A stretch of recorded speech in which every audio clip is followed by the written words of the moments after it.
ఈ మిస్టేక్ చేయొద్దు అని ఎన్నిసార్లు చెప్పినా స్టూడెంట్స్ చేస్తూనే ఉన్నారు ఫ్రెండ్స్. ఆ మిస్టేక్ ఏంటో ఒకసారి చూద్దాము. ఏ ఒక వర్క్ ని 15 డేస్ లో, బి అదే వర్క్ ని 20 డేస్ లో కంప్లీట్ చేయగలుగుతారు. అయితే ఇద్దరు కలిసి వర్క్ స్టార్ట్ చేశారు, కానీ 6 days before completion of the work ఏ వెళ్ళిపోయాడు. అయితే టోటల్ ఎన్ని నెంబర్ ఆఫ్ డేస్ లో ఆ వర్క్ కంప్లీట్ అవుతుందో మనం ఫైండ్ అవుట్ చేయాలి. సో ఇక్కడ మనం no pen no paper method లో మనం సాల్వ్ చేద్దాం ఫ్రెండ్స్.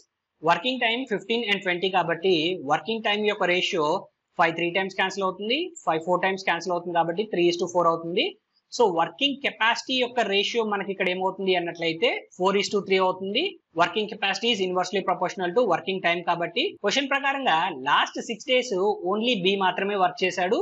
సో ఓన్లీ బి ఒకడే వర్క్ చేసి రిమైనింగ్ వర్క్ మొత్తాన్ని ఎన్ని నెంబర్ ఆఫ్ డేస్ లో కంప్లీట్ చేస్తాడు అన్నట్లయితే 20 - 6 దట్ మీన్స్ 14 డేస్ లో ఫ్రెండ్స్. సో బి యొక్క working capacity 3 parts, that means remaining work ఎంత 14 × 3 అవుతుంది. ఈ రిమైనింగ్ వర్క్ మొత్తము ఎవరు కంప్లీట్ చేశారు క్వశ్చన్ ప్రకారం అన్నట్లయితే ఏ అండ్ బి ఇద్దరు కలిసి కంప్లీట్ చేశారు. ఏ అండ్ బి ఇద్దరు కలిస్తే వర్కింగ్ కెపాసిటీ ఎంత అవుతుంది 4 + 3 దట్ మీన్స్ 7 అవుతుంది ఫ్రెండ్స్. 7 1 టైమ్స్, 7 2 టైమ్స్ క్యాన్సిల్ అవుతుంది.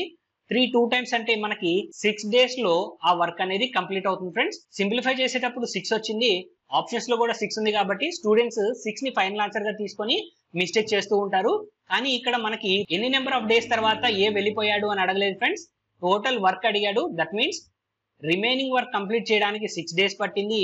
అండ్ అలానే క్వశ్చన్ లో బి ఒకడే 6 డేస్ వర్క్ చేశాడని చెప్పాడు. దట్ మీన్స్ 6 + 6 12 అనేది మన ఫైనల్ ఆన్సర్. సో ఇలాంటి మరిన్ని లాజిక్స్ తెలుసుకోవడానికి మన ఛానల్ ని సబ్స్క్రైబ్ చేసుకొని ఈ వీడియోని లైక్ చేయడం మర్చిపోవద్దు.